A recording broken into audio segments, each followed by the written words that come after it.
Starter. आज का हमारा टॉपिक है स्टार्टर। स्टार्टर एक मोटर को चलाने के लिए लगाई जाती है।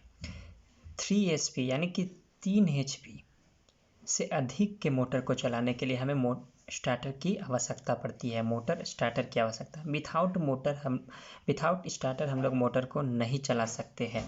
अगर विथाउट स्टार्टर अगर हम मोटर को चलाते हैं तो मोटर डैमेज हो सकती है। ऐसा नहीं है कि वो मोटर नहीं चलेगा, मोटर चलेगा, बट कुछ समय के बाद वो मोटर धीरे धीरे डैमेज होना शुरू हो जाएगा। तो ये मोटर हमारे डैमेज ना हो और लंबे समय तक चले, इसके लिए हम स्टार्टर का प्रयोग करते हैं। मोटर हमारे अधिक रेटिंग की होती है। 3 HP, 4 HP, 5 HP, 6 HP, ऐसे उसकी रेटिंग बढ़ते जाती है। उसी तरह से जैसे जैसे मोटर की SP यानी रेटिंग बढ़ते जाती है, उसी तरह से स्टार्टर के जो टाइप्स होते हैं वो भी चेंज होती जाती है। यानी कि कम रेटिंग वाले मोटर्स में हम लोग डुअल स्टार्टर का प्रयोग करते हैं। DOL, direct online starter. उसी तरह से स्टार डेल्टा स्टार्टर का भी प्रयोग करते हैं। स्टार डेल्टा स्टार्टर का प्रयोग करते हैं। फिर फॉरवर्ड रिवर्स स्टार्टर का प्रयोग करते हैं। ऑटोमेटिक स्टार डेल्टा स्टार्टर का प्रयोग करते हैं। सेमी ऑटोमेटिक स्टार डेल्टा का स्टार्टर का प्रयोग करते हैं। Auto transformer star delta starter का प्रयोग करते हैं।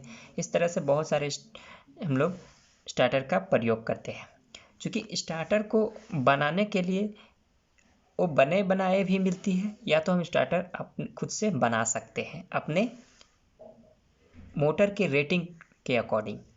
तो हमें स्टार्टर को बनाने के लिए क्या क्या चीज़ों की आवश्यकता पड़ती है। क्योंकि अधिक रेटिंग की मोटर चूँकि वो 3 फेज की होती है, तो 3 फेज हो या चाहे सिंगल फेज हो, चूँकि मैं 3 फेज का आपको बता देता हूँ। ये कॉन्ट्रैक्टर होता है। सबसे पहले हमें एक कॉन्ट्रैक्टर की आवश्यकता पड़ती है। कॉन्ट्रैक्टर में कुछ मूवेबल पार्ट्स होते हैं और कुछ फिक्स पार्ट्स होते हैं। ये मूवेबल पार्ट्स क्या होता है कि ये इसमें एक कॉइल लगी होती है, जिसका ये A1 और A2 पॉइंट्स यहाँ पर दिखाया हुआ है। जब हम इसमें सप्लाई देते हैं तो ये जो NO है, अभी जो ये खुला हुआ है, ये क्लोज हो जाएगा और सप्लाई मेरा उधर का सप्लाई इधर मिलने लगेगा। L1, L2, L3 हमारा इधर मिलने लगेगा। L1, L2 और L3।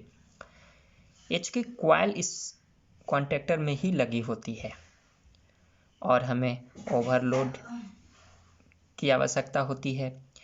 एक स्टॉप स्विच, एक स्टार्ट स्विच।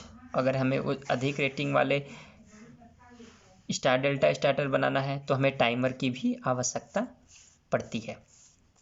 मैं क्या क्या फंक्शन है। कॉन्टैक्ट बनाने का काम करता है। 9 वोल्ट कॉइल इसको बोलते हैं, NVC। इसकी रेटिंग होती है 220 वोल्ट, 415 वोल्ट, 110 वोल्ट, 24 वोल्ट और 12 वोल्ट में ये आती है। जिस तरह की रेटिंग की ये कॉइल होती है उस तरह का हम लोग सप्लाई देते हैं। क्योंकि इसमें 2 तरह की सप्लाई दी जाती है। पहला एक कंट्रोल और दूसरा पावर 3 फेज पावर सप्लाई होती है, और कंट्रोल जो इसको कंट्रोल करने के लिए इतना वोल्ट की हम लोग सप्लाई देते हैं, वो कंट्रोल सप्लाई कहलाता है। इसलिए स्टार्टर का जो डायग्राम भी बनाया जाता है वो 2 तरह के होते हैं। पहला तो होता है कि एक कंट्रोल डायग्राम और दूसरा होता है पावर डायग्राम। ये ओवरलोड रिले क्या करता है? ओवरलोड रिले क्या होता है? जब मोटर अधिक करंट लेने लगे तो ये डाइमेटालिक मेटल का बना होता है, जो कि ये ट्रिप कर जाता है और मोटर को इधर का आने वाला सप्लाई इधर रोक देता है और मोटर हमारा बंद हो जाता है। इसलिए ही मोटर का हम लोग प्रयोग करते हैं, ताकि जब हमारा मोटर जब विथआउट स्टार्टर चलेगा तो वह अधिक करंट लेने लगेगा और मोटर कुछ समय के बाद वो डैमेज हो सकता है। इससे बचने के लिए लॉन्ग समय यानी लॉन्ग टाइम तक हमारा मोटर चलता रहे, इसलिए हम लोग स्टार्टर का प्रयोग करते हैं। चलिए आइए हम आपको दिखाते हैं डुअल स्टार्टर कैसे बनाते हैं या डुअल स्टार्टर कैसे वर्क करता है।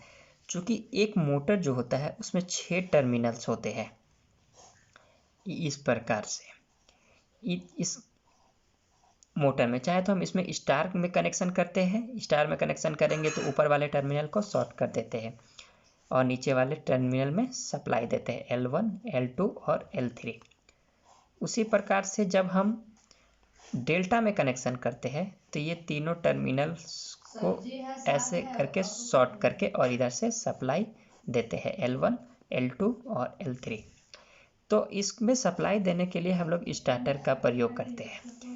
चूँकि पहला तो होता है पावर डायग्राम, तो पावर डायग्राम जो होती है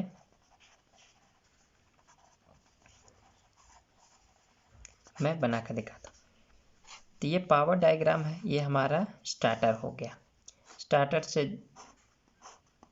ये हमारा ऐसे सप्लाई आएंगे और ये हमारा ओवरलोड होगा OLR, और OLR से निकलकर हमारा मोटर में सप्लाई में जुट जाएगा L1, L2 और L3।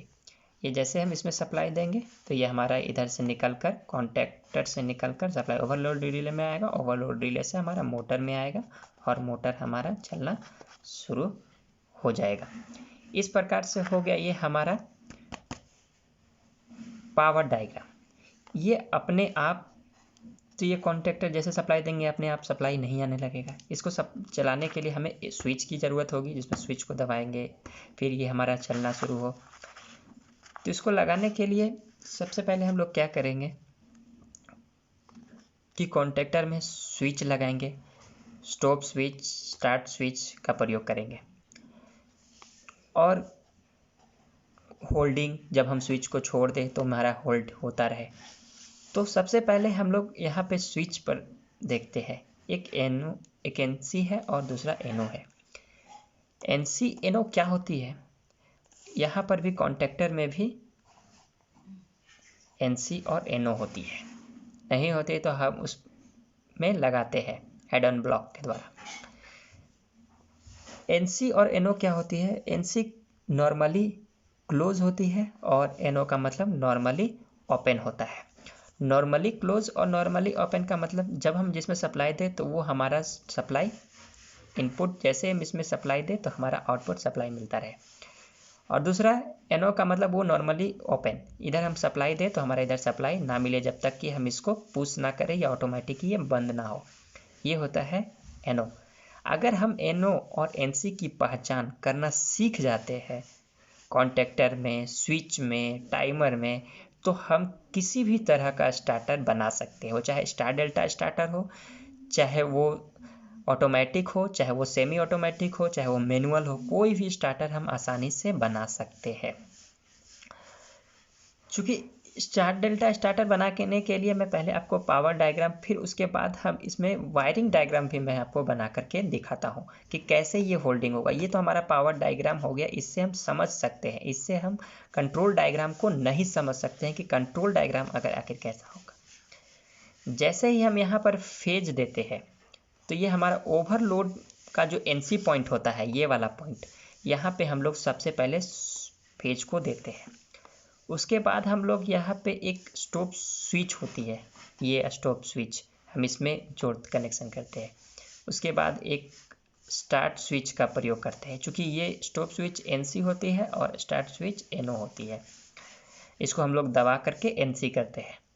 फिर हमारा ये जो कॉइल होता है इसका हम A1 में सप्लाई देते हैं। जैसे ही हम A1 में सप्लाई देंगे और दूसरे A2 में हम लोग न्यूट्रल देंगे, तो ये हमारा क्या होगा कि जब से हम इसको दबाएंगे तो ये क्या होगा, हमारा इधर फेज निकल कर इधर आएगा और न्यूट्रल इधर से मिलेगा, तो ये मैग्नेटाइज होगा और इसको क्या करेगा कि मैग्नेटाइज करके इधर खींच लेगा और ये कांटेक्ट बना लेगा और सप्लाई मेरा इधर आने लगेगा। ये हो गया। तो चूंकि जैसे हम छोड़ेंगे तो ये क्या होगा कि ये हमारा फिर से वैसा ही हो जाएगा। तो होल्डिंग करने के लिए ये जो हमारा कॉन्टैक्ट का पॉइंट NC पॉइंट है, यहाँ से सप्लाई अगर हम यहाँ पे निकाल करके इसी में और ऐसे करके यहाँ पे ऐसे जो हमारा दिया हुआ हम यहाँ पे कनेक्शन कर देंगे इसमें। जैसे हमारे यहाँ से सप्लाई निकल के ये हमारा चूँकि NO था, यहाँ पे NO है, तो ये चूँकि ये कनेक्ट होगा तो ये NC हो जाएगा और सप्लाई मेरा नीचे से निकल करके फिर से हमारा इस माध्यम से मिलने लगेगा इसको, और ये हमारा हो गया ऐसे, ये होल्डिंग होकर, इसको हम लोग होल्डिंग कहते हैं। ये हमारा होल्ड होकर रहेगा। इस प्रकार से हमारा ये तो हमारा कहलाता है कंट्रोल डायग्राम, और ये पावर डायग्राम और ये कंट्रोल डायग्राम कहलाता है। मैं इसको वायरिंग डायग्राम करके मैं बना करके आपको दिखाता हूँ। जैसा कि ये देख रहे हैं, ये नॉर्मली एक वायरिंग डायग्राम है। जैसे ये OLR है, OLR में हम लोग सबसे पहले फेज देंगे, जैसा कि इस वीडियो में मैंने यहाँ पर दिखा रखा है कि इसको OLR के NC पॉइंट में भेज देंगे और सबसे पहले स्टॉप स्विच के NC पॉइंट में जाकर के लगेगा। उसके बाद ये स्टार्ट स्विच है, स्टार्ट स्विच के NO पॉइंट में जाके कनेक्ट होगी। उसके बाद ये हमारा सप्लाई जा कर के ये कॉन्टेक्टर में A1 पॉइंट में मिलेगा और ये A2 पॉइंट में न्यूट्रल। जैसे हम इसको दबाएंगे तो ये हमारा इधर से करंट निकल कर के यहाँ के आके ये मैग्नेटाइज होगा और इस सब क्या होगी, जितने भी NO है वो सभी NC हो जाएगी, साथ में ये भी NC हो जाएगी।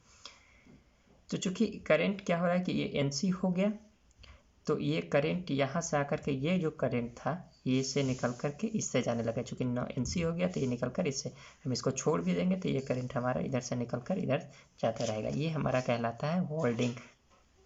ये होल्डिंग करना आवश्यकता है, इसलिए हमें एक कॉन्टेक्टर में NC पॉइंट की भी NO पॉइंट की भी आवश्यकता पड़ती है। उसी तरह से इंडिकेटर दिखाने के लिए जब हमारा मोटर स्टॉप हो, जब हमारा मोटर रन कर रहा हो, तो उसके लिए भी NO और NC इसमें टर्न ब्लॉक के द्वारा हम लोग लगाकर NO NC का इस्तेमाल कर सकते हैं। या तो फिर हमारा उस तरह का कॉन्टेक्टर आता भी है जिसमें NO और NC मौजूद होती है। ये हमारा DOL स्टार्टर की मैंने आपको 3 डायग्राम बनाकर दिखाया, कंट्रोल डायग्राम, पावर डायग्राम और वायरिंग डायग्राम। नेक्स्ट वीडियो में मैं आपको स्टार डेल्टा स्टार्टर का भी वीडियो बना करके दिखाऊंगा। फिलहाल इस वीडियो में इतना ही।